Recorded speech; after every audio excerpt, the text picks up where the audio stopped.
Hello and welcome to episode 321 of the Clean Energy Show. Coming to you from Montreal, Quebec, Canada. I'm Brian Stockton. Well, I tune in each week just to find out where you are, Brian, and I'm James Whittingham at the usual place. And our forests are burning here in Canada and annoying Americans. I'm sorry I didn't write a joke here, Brian. I was busy raking my forest. Japanese automaker Honda has just released an autonomous EV. The catch? It's not a car, it's a lawnmower. And no, Honda fans, you can't drive it on the road, which is too bad, because it costs as much as a car. The United States government took climate data offline and laid off climate scientists put it back up on their own webpage. What will they do with the rest of their free time? Probably sit by their pools because it's awfully hot this year. Alberta, Canada has announced it will stop changing its clocks twice a year. Now most of Western Canada will be on daylight time year-round and will no longer be changing their clocks. So it's time to party like it's 1908 because that's when all this clock-changing madness started. All right, it's now cheaper in China to take a taxi to your destination than to take your paid-off gas car on the same trip. Soon it'll be cheaper to fly to Montreal on an electric airplane than it is to use Brian's teleportation machine. All that and more on this edition of the Clean Energy Show. Well, it looks beautiful in Montreal today. How are you doing there? Yes, I'm good. It might rain later, but it's been lovely so far. Just here for 3 nights in Montreal. I'm going to see David Letterman. And why haven't you booked him as a guest on our show? I don't think you're doing your job properly, Brian. I am not, although, I'm here at the Queen Elizabeth Hotel. It's one of Montreal's famous hotels, and I'm kind of expecting to run into him into the lobby or something like that. Well, have a portable microphone handy or something. I mean... Yeah, no, Letterman, he did a live show in Vancouver a couple of months ago, and I missed that one, and I was kind of kicking myself because he doesn't really do live shows. So this popped up. It only was announced a couple of weeks ago, so it was kind of a last-minute decision to come here and see him. Might be my only chance to see him. Dave is 79 now. Is he? But oh, dear. I watched his very first late-night show in 1982, and I've been a fan ever since, and I think you have too. I have. I had a comedy career, sort of, and he was a big influence on me, I realized at one point. Yeah. Yeah, and one of the things I like to point out, of course, Dave is known for being a comedian, and that's what he is, but I really think of him as a broadcaster, and I think he was a huge influence on me as a broadcaster. I think if I have any skills as a podcaster, I think I got a lot of that from Letterman. Like I just kind of learned how to talk from watching Letterman, learned how to talk to people. And, he had great skill as a broadcaster. You've been watching Jeopardy again. I don't know where you get the time because you're constantly traveling, it seems, but... I would never miss Jeopardy. So, James, it's time to play Jeopardy. Cars and trucks, 1,000. This electric vehicle manufacturer derived its name from the words Indian River. Khalid. What is Rivian? That's right. Oh, okay. Did not know that one, no. Yeah, I can't think that fast, Brian. I was moving in that direction, but honestly, I'm not a good Jeopardy player because my mind is a little slower. Consider it drunk. Yeah. And yeah, as I get older, that's the key problem with my Jeopardy skills is the time it takes for me to think of the answer.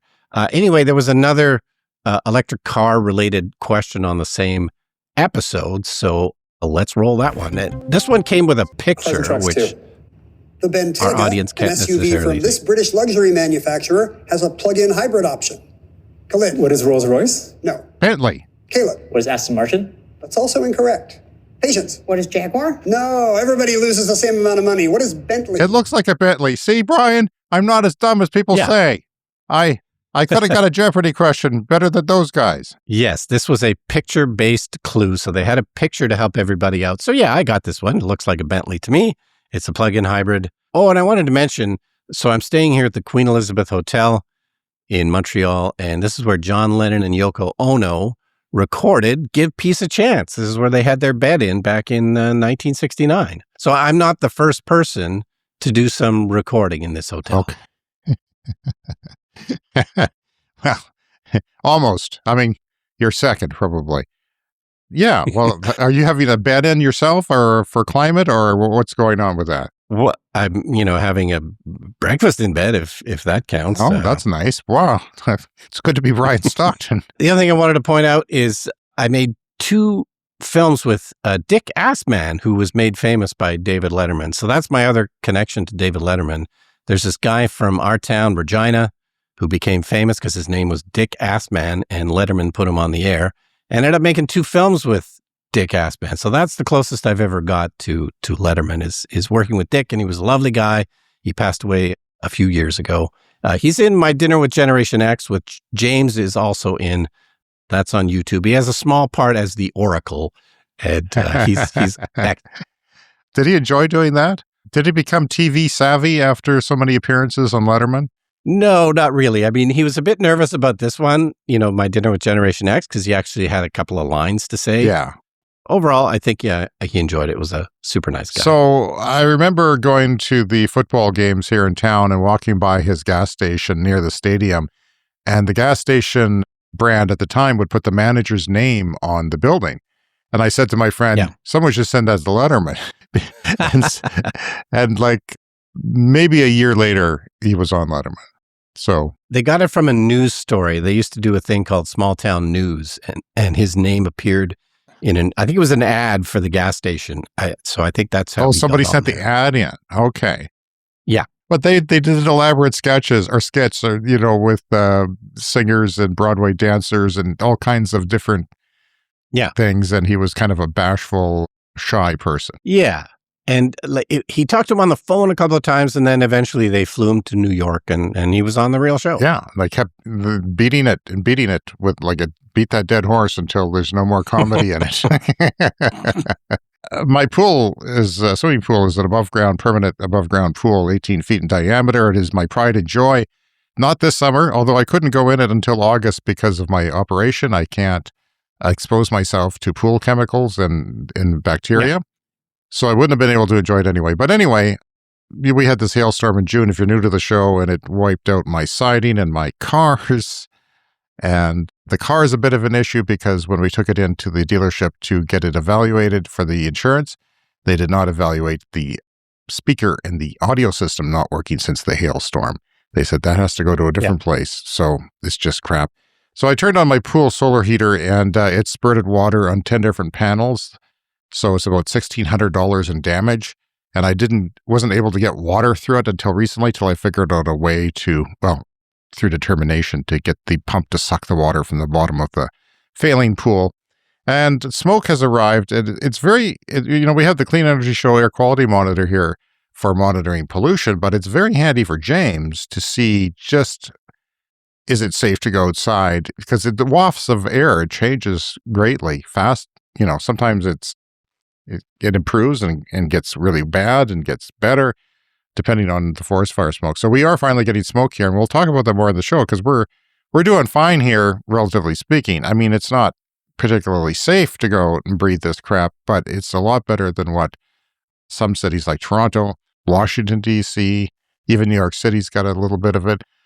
How is it there in Montreal? Are the skies gray at all from smoke? No, it's still good here in Montreal. I so far have escaped any smoke this summer, but we'll see how long that lasts. Okay. So, first story from Electrek. Honda has a new EV, but it is not a car. It is a lawnmower. And this is a large commercial riding mower, and it's not cheap. It's going to be $33,000 US. But it's a self-driving lawnmower. So the idea is you can drive the route once, and then it will remember it, and it will use sensors and AI to see the path, and GPS as well. They're building this in North Carolina, and the U.S. lawnmower market is a $2 billion market, which is wild. Like, it's amazing how much money we spend on our lawns here in North America. We've talked about that before. It's typically a kind of a wasteful thing that we do here, especially if they're loud, polluting gas lawnmowers. So, always a good thing to switch to electric. It says in the article that Honda's commercial customers... Wait a minute. I've got a microphone out the window, and this is live lawn mowing going on behind my house right now. You could smell the gas, and I live in a place that has 3 different types of public lawn mowing going on. And one is there's a park by a school, so it's a local park. They mow that every couple of days if it rains heavily and it's warm. Like they mow it right to the ground like it's a golf course or something. Like it seems unnecessary. Then there's a pipeline behind my house. Well, several pipelines. So there's a pipeline easement of about 70 yards or something like that. 70 meters if you're not American. And they mow that about once a month with a tractor, kind of what you might see on the side of a highway. They just beat down the weeds, and it's mostly thick, coarse grass, but there are a lot of weeds in there too. And that goes right up to my fence line. So I open my back gate, which I did yesterday because I've got a rabbit in my yard, a little baby rabbit that's growing up. I think it might want to have sex soon, so I'm trying to open the gate and get it out of the yard because it's freaking out my family. Too many Monty Python movies watched in this family. And then there's a boulevard. I live on a boulevard, which goes to nowhere, but it's a boulevard, so they mow the boulevard. And so there's constant lawn mowing in my life, Brian. So this story really resonates with me is my point. Yeah, and we are moving to a cleaner, quieter state of lawn mowing with electric mowers. And it says here in the article, Honda's commercial customers are increasingly demanding quieter, cleaner equipment, with more than 100 U.S. cities and counties already adopting restrictions or outright bans on gas-powered landscaping equipment, and many more enforcing strict noise ordinances that are effectively forcing contractors to consider battery power for their mowers. Not so much around here. I don't see a lot of electric mowing going on, but I don't know. It's something worth looking into. Sometimes these things are eligible for local utility or government tax incentives. So have a look at that. And then, hopefully this will lead to Honda actually making more electric cars. Well, the people doing that mowing are mostly university students with summer jobs that last 3 months or so. Sometimes 4 months for training. So I suspect one day I'm going to look out and there's not going to be a person operating that mower. But then they have to pick it up and take it to another location, so I don't know how that works. Do they just sit around on a chair drinking lemonade and watch the mower go? That's true, and there's obviously safety considerations. You don't want mowers running around amok, mowing things they shouldn't mow, like small children or rabbits. Rabbits. There's lots of rabbits in that, and they poison the gophers, but they're coming back. I found one in my yard the other day. Yeah, my yard is being taken over by wildlife. So woodland creatures are moving in because I'm not there. I'm sickly and recovering and weak, and I'm not in my yard mowing things and building things and fixing things and floating in my pool and doing whatever. Temperatures this year are hot in Canada. Brian, we talked earlier about how there wasn't a fire season. There wasn't a lot of forest fires earlier. That's changed. I mean, some of the worst fires, like the Fort McMurray fire, that was near the oil sands in Alberta, that started like a couple of days into May, which is really early for Canada. Yeah. But what's happening is climate change is having less snow and faster snow melt, so it's not absorbed. Usually the snow melts slowly, and we've seen these changes happening in very short order. Like, I'm questioning whether I should put my pool back or maybe put in a gas heater or something, because it's going to be overcast all the time from forest fire smoke. And also just the weather patterns are not what they used to be. We used to have sun galore for all summer long here on the Canadian prairies. The mountains affect that are, 700 kilometers west of here. But temperatures during the fire season in Canada, which is May to September, have risen a bit more than 2 degrees Celsius in the last 50 years. That's 3.6 degrees Fahrenheit. And climate change doesn't start fires, but it can make more lightning events, which start fires in remote areas, and they can't be easy to contain. Persistent hot and dry conditions can increase flammable fuel load, so you're drying out that stuff that's on the bottom of the forest. And no, you can't rake it. I'll get to that in a minute. Making fires that do occur more severe. So what happens is most of Canada doesn't have anywhere, most of our boreal forest doesn't have people anywhere near it. Sometimes there's an indigenous community or something like that near it that are maybe flying, But a lot of our population is near the U.S. border where there's roads and things, and British Columbia has a lot of mountains and roads and tourism, and there's roads there. But a lot of our boreal forest is just off on its own. So when the lightning hits it, there's not an immediate fire. It can smolder on the ground for days, and then suddenly it becomes an raging inferno before anyone even notices it. And by then, it's so hot that this fire weather that's creating this stuff now is burning on the crowns of the trees, and the heat is so hot, it's drying out, 100 yards ahead of it or 100 meters ahead of it, and it's starting the fire there because it's so hot. So that you can't stop that. You just can't stop that once they get going. You just have to let them burn and try and control and save areas where it does, intersect with human population and infrastructure. So nationally, 50% of them are human caused in Canada, which is pretty common for forest fires. But the lightning caused fires accounted for the majority of the total area burned. In fact, 80 to 90% of it was those lightning fires that I talked about. And it's because human-caused fire are usually closer to roads and humans and infrastructure. If you need a human to cause a human-caused fire, and they are easier to detect and easier to reach. Lightning-caused fires are often much harder to detect. They can take days post-strike to start, and they cluster and they're often in remote areas, which are hard to get to. And Canada's forests in Canada represents 40% of the country's landmass. So 40% of Canada's forest, 9% of the world's total forest cover is Canadian, and 24% of boreal forests, which is northern forests, are in Canada. So there's a lot. Most of the area is remote with nothing around. 20 years ago, the multi-decade average burned by wildfires in Canada hovered consistently around 2 million hectares per year. Consistently for decades, up to 20 years ago. But 2023 saw 17.6 million hectares burned instead of 2. Yeah. That is very stark. 2025 only had 8.4 million hectares burned. That was a good year, and that was still 4 times the decades-long average. And 2026, it's going to be nasty. It's going to be terrible. And you know what? The forecast is for heat. It is very hot here. I used to use my air conditioner 2 to 3 nights a year because I would get fans on. It would get cool here at night. It's very consistently used now. So Canada's forests are the size of all these countries combined. This is what you want to rake here. All these countries combined: Portugal, France, Spain, Germany, Poland, United Kingdom, Sweden, Norway, Finland, Denmark, Italy, Greece, Netherlands, Switzerland, Austria, and Belgium. All those countries would make up the size of a Canadian forest. And consider that there's not even people around those forests most of the time. So we are annoying American politicians who, Trump just put 50% tariffs on stuff in Canada. He's annoyed by that, and there's nothing we can do about it. There is, very little. If you want to do something about it, America, turn off your goddamn emissions.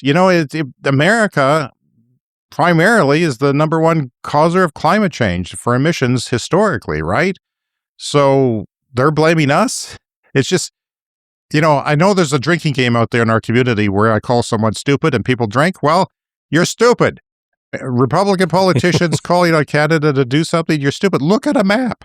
It's not hard. Look at a map. Look at the roads on the map. Look where there aren't roads. Look where there are population. Look where there is forest. You can't rake that, you idiots. It's just not possible. And this gets worse from here, which is very sad. It gets worse from here no matter what. But we have to make it so it doesn't get catastrophic. We have to make it so that, humanity can get through this. We have to do something about it. We need government policy to strengthen everything we can do. We can't just rely on economics, which are going strong for clean energy, but there has to be government policy. And of course, the United States government, federal government, is going completely against climate policy in any and every way they possibly can, even in extremely unreasonable ways. But enjoy the smoke, people. It's bad. And if Cat Lady on our Patreon was asking about air purifiers, and I have got my Omega 2, which I have in the comment section on our Patreon. I like it. There's newer versions of it. It was a couple $100 on sale. So it frequently goes on sale for a couple of $100s. It is even more expensive than that. But it works. If you are stuck for doing something, you can get a good quality furnace filter of the appropriate size and tape it onto a box fan. This is what charity organization in British Columbia started doing after a child died of asthma. And I know with Chicago and other places reaching 700 on the air quality index, children died. Children with asthma died. There's no question about it. People died. Old people died. People with vulnerable illnesses and COPD. There's lots of deaths that are not going to be reported directly because of this air quality. So you got to do what you can. And that might be a lot more economical option, is to take a box fan, which are usually pretty affordable if you don't already have one laying around somewhere. And then you get a good quality furnace filter and you strap it onto the front. You can look that up on YouTube and find out how to do that. It's pretty basic, but it blows the air in your house through the filter and it takes out the particulate matter. Yeah, we keep the windows closed and the air intake off when it gets smoky. So far we don't have an indoor air purifier, but I've definitely been thinking it seems like something to invest in. It's going to be a company of the future, the technology of the future, unfortunately. Yes. And on to Europe. This is from Bloomberg. This is further to climate change. Why Europeans are finally warming up to air conditioning. And the main thing I got from this article was something I hadn't really thought about, but maybe had forgotten about. There's kind of a stigma in Europe against air conditioning. And we're hearing a lot about that in the culture wars online that are getting covered in news stories. Like, I didn't know that either. I didn't know that there was a stigma against it. I can understand it because you didn't need it for generations. Yeah. But now I think you have to say that you do, especially if you're old. At least allow it for old people and vulnerable people who are ill, because the climate is not what it was. It is just not. And yes, America was hotter, by the way. I will defend them in that sense. They have hotter places, obviously, like the South and Arizona and other places would benefit from air conditioning. And this wasn't the same in Europe, though. Now it is, though. Now you're hitting 40 degrees. Yeah, and I remember being in London a couple of years ago and talking about it on the podcast. We would take Ubers, and the Ubers would just have the windows rolled down and not turn on the air, even though it was above 30 degrees. That was wrong. It was morally wrong. Crazy to me. And I guess, I could have asked them to turn it on, but I didn't. But most in Europe would agree that air conditioning is needed in some situations, like hospitals in particular. But in many corners, it's still considered a weakness, something that those silly Americans do in excess. But it's just not really a sustainable opinion to have anymore. The article from Bloomberg here says that more than 200,000 people have died from heat across the EU over the past 4 years. That's a World Health Organization estimate. We know that in June in Spain, they saw 1,000 heat-related deaths. In Germany, the heat wave in June was responsible for more than 5,000 excess deaths. And it's what researchers call tropical nights, where temperatures remain above 20 Celsius that are becoming increasingly common. And you know what? It's becoming common here. And it never used to be. We would have maybe one night every 3 years that didn't go below 20. And now it's consistent here. This year, there's been all kinds of days that didn't hit 20 until 3, 4 in the morning, 5 in the morning, and just barely below that, and it's very humid. And I would be not doing well without air conditioning. Across Europe, the average of households with AC was only 19%. That's the average across Europe, 19%. In the US, it's 78%. Some places even have laws discouraging the technology. In Geneva, you need a permit to install air conditioning in most homes. If everyone had air conditioning, you'd see an explosion in electricity use, says the head of Geneva's energy regulator, and suggests that before AC, you should try other ideas that use less energy, which is true. Everyone should do those things. Fans. You start with fans. In the UK, Yeah. Oh, many, many things. And like I said last week, if you're looking to keep your house cooler, There's always excellent articles online that can, give you lots of great tips. The article goes on here in the UK. The Conservatives have adopted Make Britain Cool Again as a campaign slogan, accusing London's Labour Party Mayor Sadiq Khan of a de facto ban on the technology. Although that is not true, Khan has introduced rules that require developers and some homeowners to prove they've tried less energy-intensive methods before getting a permit for AC. So even in London, this is an issue. And yeah, it says most taxi drivers in Athens will have AC in their cars, but if you're in a smaller center where there's not as many tourists, it will be that thing I was just talking about, where the cab drivers will just keep the windows rolled down instead, even though it's super hot. And, hotels are starting to get on board. Most hotels in Greece do have air conditioning now. Greece can be a very hot country. Yeah. But this is new. This is only in the last couple of decades. Wow. You were talking about your mother-in-law going to the United Kingdom, and she didn't have air conditioning in her hotel Exactly. a couple weeks ago or a week ago, and there was a heat wave. And did she managed okay with all that? Yeah. I mean, they're flying home today, so I'll find out. But, you have to somehow make do. Yeah. Well, my son lives currently in a basement suite, so it's a basement of a house that he and a roommate live in. And it's consistently around the clock 27 Celsius, which is almost 81 Fahrenheit, and humid. I'm surprised it's that high. Yeah, me too. And I said, put a window fan on there at night to get it below 27. Yep. He said it'll just bring in the moisture, but he's wrong. He's wrong.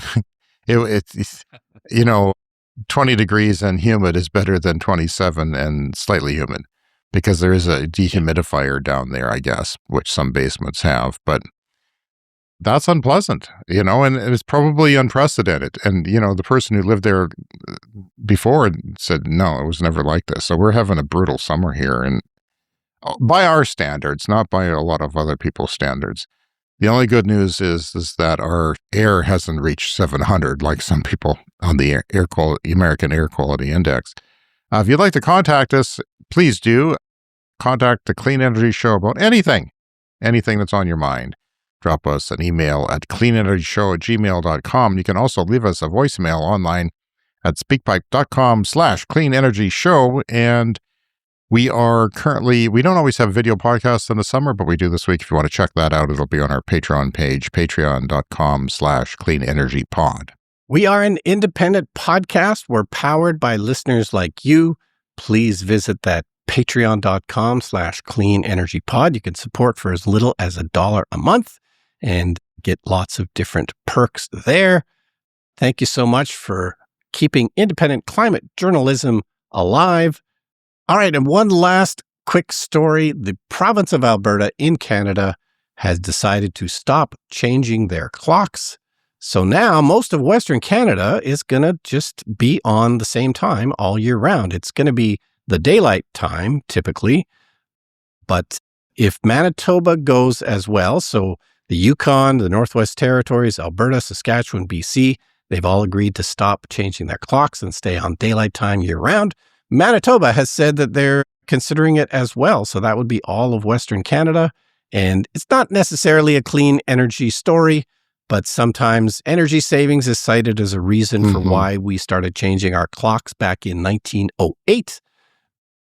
I've always been annoyed by the practice, so I think it's great that we're stopping this madness of changing the clocks. I don't know. It's something I've always been passionate about, but I'm always surprised that a lot of people don't really care. Like I'll explain why I think it's crazy that we should change our clocks twice a year. And then people who do change their clocks, they're like, yeah, I don't mind. It's fine. Yeah, people just go with the flow. My wife said this morning as she was going out the door to work, like, I don't know why people just put up with the finery, just go about their lives and put up with it. It's like, there's so much crap you put up with, people, that you shouldn't be putting up with. There is a movement, a bipartisan movement in the United States Congress to get rid of daylight savings time, but it's going to be hard because every state has its own opinion, and Canada kind of waits for the states because our economies are so entwined that we wait for them to do it before we will commit. I mean, it's only about 6 million not 6 million, I would say, a quarter of the Canadian population that will be doing this.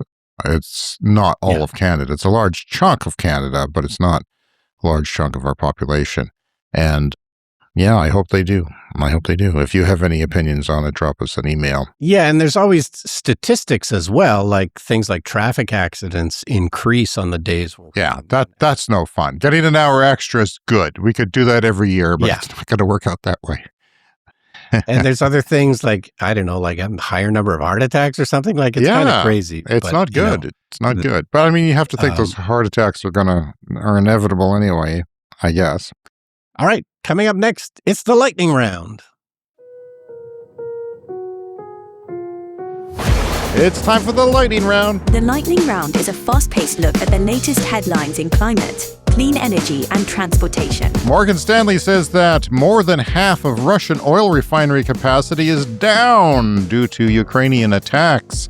Russia is the world's second largest diesel exporter, and diesel is getting very expensive because of this, but China has an answer, and it is electrifying many of the vehicles that use diesel, like trucks, small, medium, large, all electrifying very quickly, and we are monitoring that. A majority of U.S. voters think extreme weather is due to the climate crisis. A study finds that is printed in The Guardian. So U.S. people aren't as dumb as the people who speak for them. You know what? They know what's going on. They know that this weird stuff is the climate crisis, and especially younger portions of the population, the younger you go. I mean, I'm not a spring chicken anymore. I'm pretty damn old, and I'm a Gen Xer. You're a Gen Xer. We know what's going on with the climate. Pretty soon we'll be the oldest people around, and everyone younger than us will be very angry about not doing something about climate change. This is from the Times.com. On Sunday, American forces struck a nuclear power plant under construction in southern Iran, according to Tehran. So I guess the United States isn't as pro-nuclear as they say.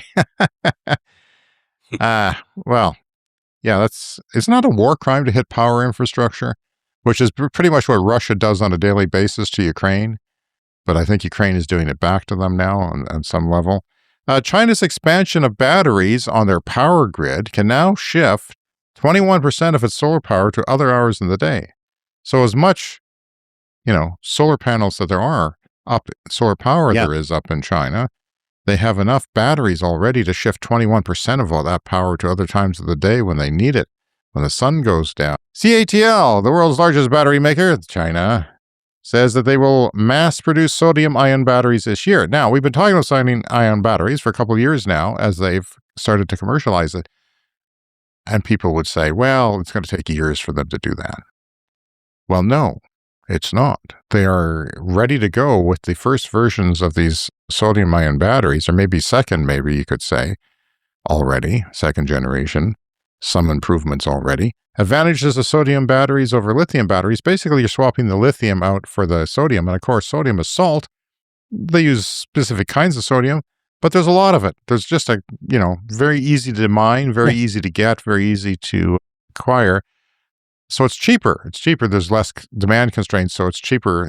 Lithium prices go down and up, but I think they're going up now. Cheap and abundant. So hard carbon instead of graphite are used in the batteries. Aluminum instead of copper, and copper is kind of expensive, rare mineral, so it's cheaper. There's better safety with these batteries and better cold performance, which is good even for grid storage because around here it gets cold, and any place that has a winter it gets cold, and the performance of the batteries, of the lithium batteries, will go down, but not so much with the sodium versions of those batteries.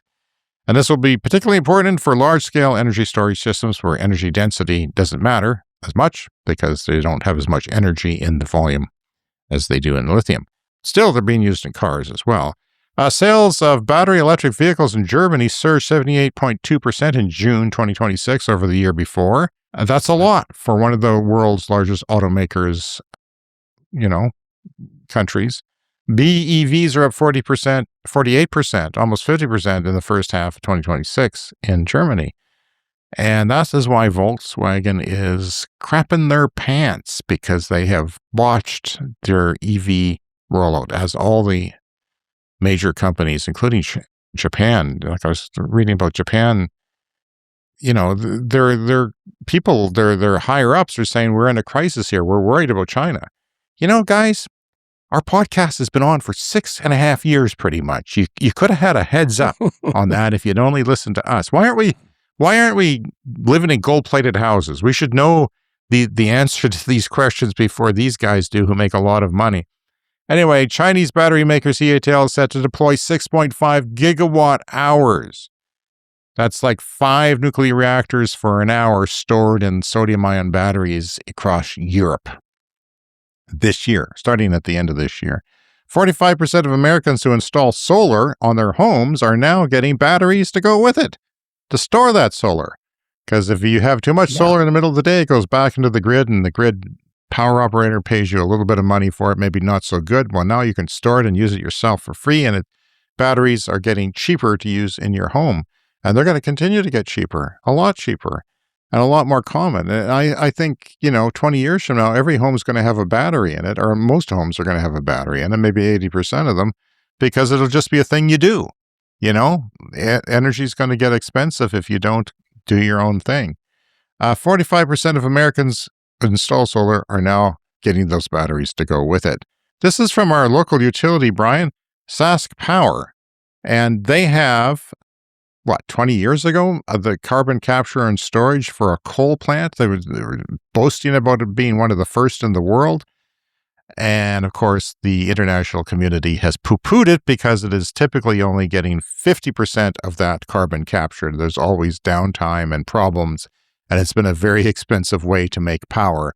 During the second quarter of this year, April 1 to June 30th, the carbon capture and storage facility at Boundary Dam Power Station was available 67.16% of the time. So 2/3 of the time from 50%. So that's a big improvement. From Reuters, this is mind-blowing.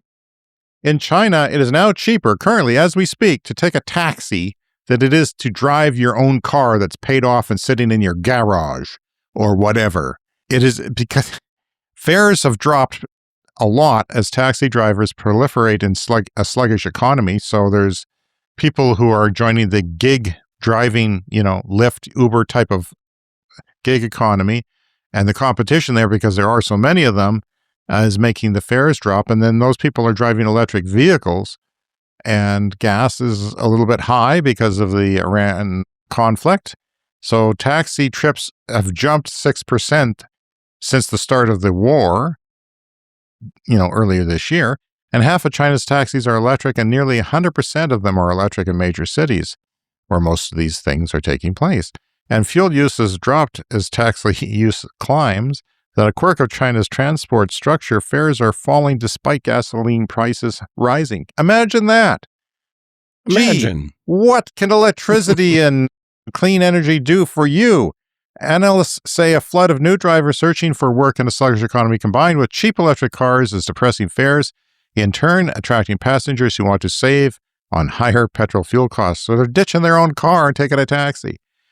A part-time Beijing ride-hailing driver surnamed Li says that fares have fallen 10 to 15% since he started 6 months ago. So they're going down. Taxi fares are going down.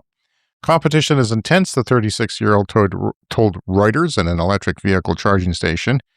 The flip side can be seen on social media since gasoline prices began rising in March. Hundreds of posts describe how travel by cab or rideshare is cheaper than driving. That's a thing. That's weird thing that would shock a lot of people, I think. And finally this week, former NOAA employees have launched Climate.us, a new independent website to preserve public access to reliable U.S. climate data after the Trump administration shut down Climate.gov. So if you went to Climate.gov, go to Climate.us now, created by former NOAA staff laid off during government cutbacks. The site restores easy access to climate dashboards, news, educational resources, maps, and data that millions once relied on, and is backed by crowdfunding, volunteers, and dozens of scientists. Climate.us aims to remain a nonpartisan source focused solely on climate science. Well, science is not partisan, and there's no room for partisanship in science anyway.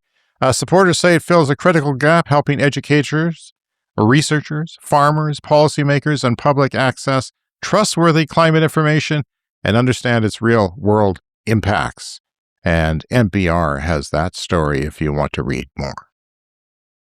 All right, well, that's our show for this week. You can find us on apps like TikTok, Instagram, and Blue Sky as Clean Energy Pod. Our email again, cleanenergyshow@gmail.com.